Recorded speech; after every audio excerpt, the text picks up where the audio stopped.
Musk is leaving after his whirlwind tenure as the head of DOGE. President Trump created the department to slash waste, fraud, and abuse. The department says it saved $175 billion so far. So Alexandria Hoff picks up the story, leading our coverage there from the White House. The job is not done. Alex, good morning to you.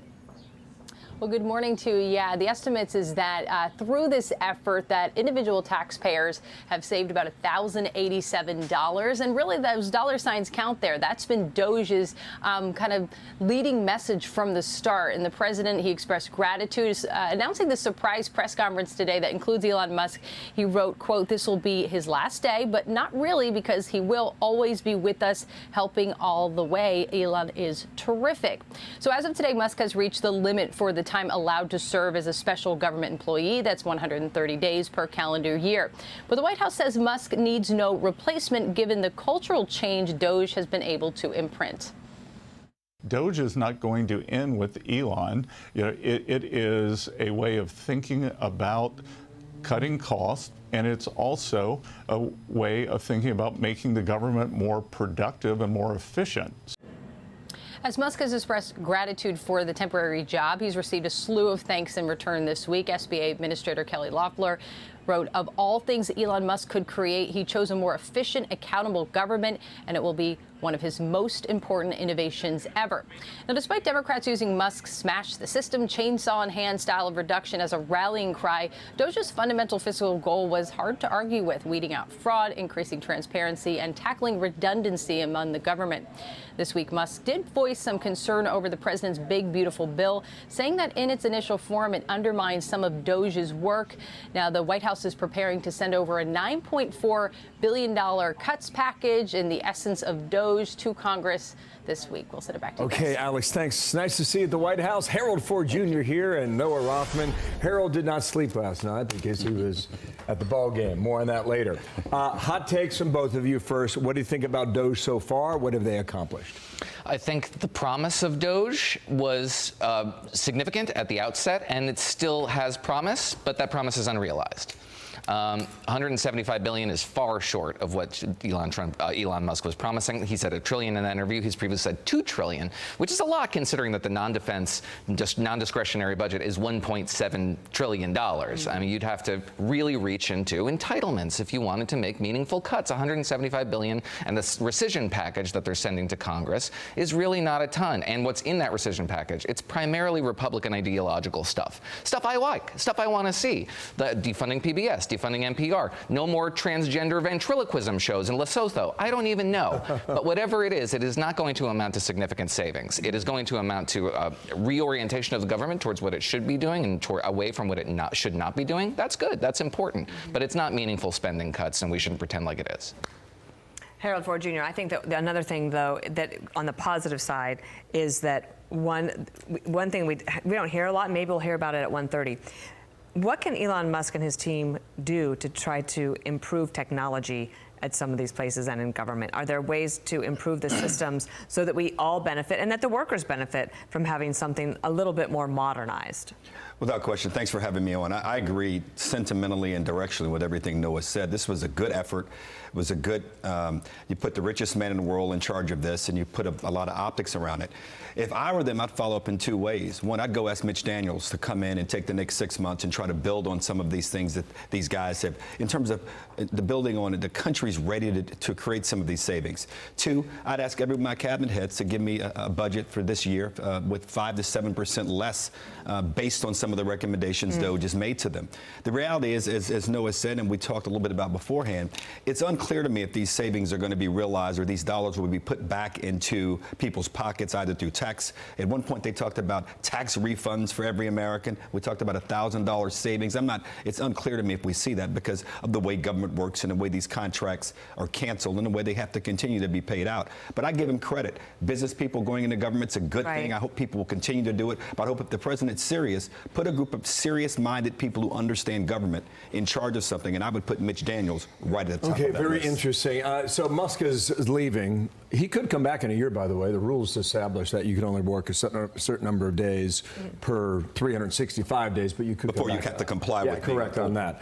But the DOGE team is staying on, and we'll see what they do after that. We'll see whether or not they show up at this press conference today too. It would be interesting here hearing from the others as to what they would do next. Okay, Byron Donalds first, and then Jasmine Crockett next. Here's Byron Donalds on his view of it.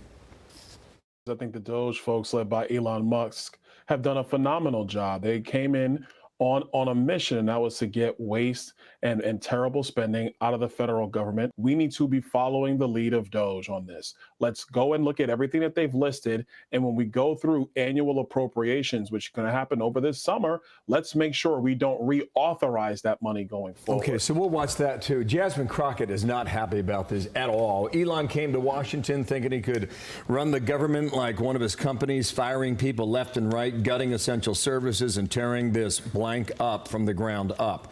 What he did is the definition of waste, fraud, and abuse. It's time for a full investigation into the damage he's caused and for the truth to come to light. Expected? What? Anything that Jasmine reaction? Crockett just said? Yeah. No, I don't anticipate that'll happen. Listen, but Harold's idea is really, really sharp. At the outset of DOGE, even before the inauguration, you had a lot of Democrats who were supplicating before the Trump movement and doing DOGE, using DOGE for that process. Gottheimer, Josh Gottheimer, Richie Torres, variety of others, Ro Khanna. Some iconoclastic Democrats are saying, listen, this is where the country is moving and we got to get with it. And then Elon Musk's personality got in the way. And it was the only traction Democrats could get with the public because they couldn't really argue against Donald Trump. He was still quite popular. Elon Musk's popularity fell through a floor, and all you heard was President Musk. Elon Musk controls this government. It was the Democratic talking point. With him out of the way, with a more serious cost-cutting efficiency expert like Mitch Daniels, somebody who understands how government works and won't be surprised when he encounters civil service protections, for example. That's the sort of thing could really have an effective, a way to present an effective blueprint for Congress to make rescission cuts and the model that DOGE was set Except for the problem is really, it's not in the executive branch in terms of wanting to cut. As Russell Vogt at OMB, he'll do that. He works for President Trump. It's the Congress, Harold, and you were part of that, and you know how hard it is to get them to cut anything. DP, I didn't answer your question about technology from the outset. I would also, what I'd ask this guy, Elon Musk, to come back and do is to tell me how we make the NTSB and FEMA. How do we make the air traffic control system? What is it that we can do? Are there modern technologies or things we're not doing right there to not only cost cut, but to actually make it safer and better for it to work. But you're right. At the end of the day, this is a courage question for Congress. And I think President Trump has to be a leader on this. Noah said it also at the outset. The biggest dollars are spent in the entitlements and defense spending. If you're serious about cutting the debt and serious about reforming government, you got to look at those programs as well. And perhaps we'll get somebody to do that in the long term. It is a tough mountain of granite to crack. And I think that's one of the big takeaways from DOGE. All right, we may see these hearings that may call in former Biden officials if they show to talk about Biden's cognitive decline, who knew what, when, et cetera. Stephen A. Smith, of all people, on with Sean last night. So this runs deep, and here's Smith's thought on that. The culprits within the Democratic Party who knew about the cognitive decline are far more up close than you, myself, or many, many other American citizens knew. And they were not only complicit, but were willing to circumvent the Constitution of the United States. They wanted to bypass elements of the democratic process in order to ensure that their guy was in office instead of Donald Trump. So to set this up for our viewers at home, Republicans in the Senate are planning a hearing. Republicans in the House are planning a hearing. I don't know who shows up at this hearing. Do they get anywhere with this? Is it smart to be looking back at a time when you've got a new administration trying to go forward? Politically, it's definitely smart for Republicans. Who shows up at this hearing? The so-called Politburo, as they were defined in the Tapper Thompson book, which includes some Biden advisors, some Jill Biden advisors. And I think this is good that would be good for Democrats too. It would be very painful. They would be subject to a lot of grandstanding. They would have to eat a lot of spinach that they've tried to avoid eating over the course of the last 4 years, but they need to get this behind them. It is a slow drip, and it's not going away, and it's reminding voters of the degree to which they were subject to a transparent deception over the course of 4 years. I love this Biden spokesman gave this quote to Fox News and said, well, they didn't prove the book. They didn't prove that there was a conspiracy or a cover-up. Yeah, but they sure did substantiate it and raise enough questions that lawmakers are now obligated to pursue these lines of questioning, just for the benefit of the American people alone. Democrats would ultimately benefit from that, so they could say, look, this is old news, we can put it behind it. Right now, this is all new news. I mean, this is a news cycle that doesn't quit, Harold.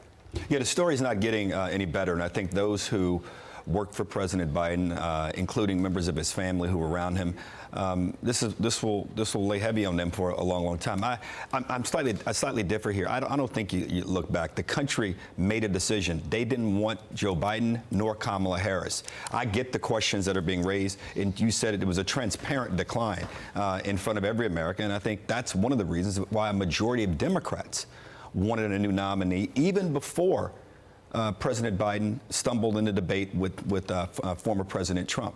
It was that debate that made all of us, including myself, say he's not fit to be president the next 4 years. And what happened before then, they'll all have to live with that. There is a real good governance issue, though, here. If there was, if we should have experienced what would trigger a 25th Amendment issue, and it was ignored, and the 25th Amendment is toothless, we need to know that. Yeah. Gentlemen, nice to have you both. Glad to be here. Go Knicks. Good way, right on. Tough game in Indy. Pacers are good.